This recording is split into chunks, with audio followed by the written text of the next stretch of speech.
this Lenovo laptop with dedicated graphics card RTX3060 in DaVinci. The rendering finished in 2 minutes and 3 seconds.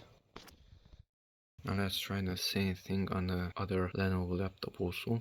And the other laptop without a dedicated graphics card, it didn't finish in 2 minutes but in 13 minutes and 2 seconds.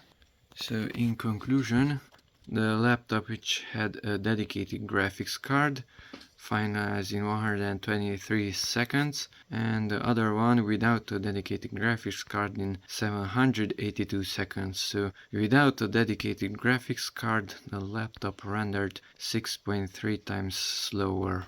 The final rendered video is played correctly. It was rendered without any errors and it is being played without any problem. No frames are skipped.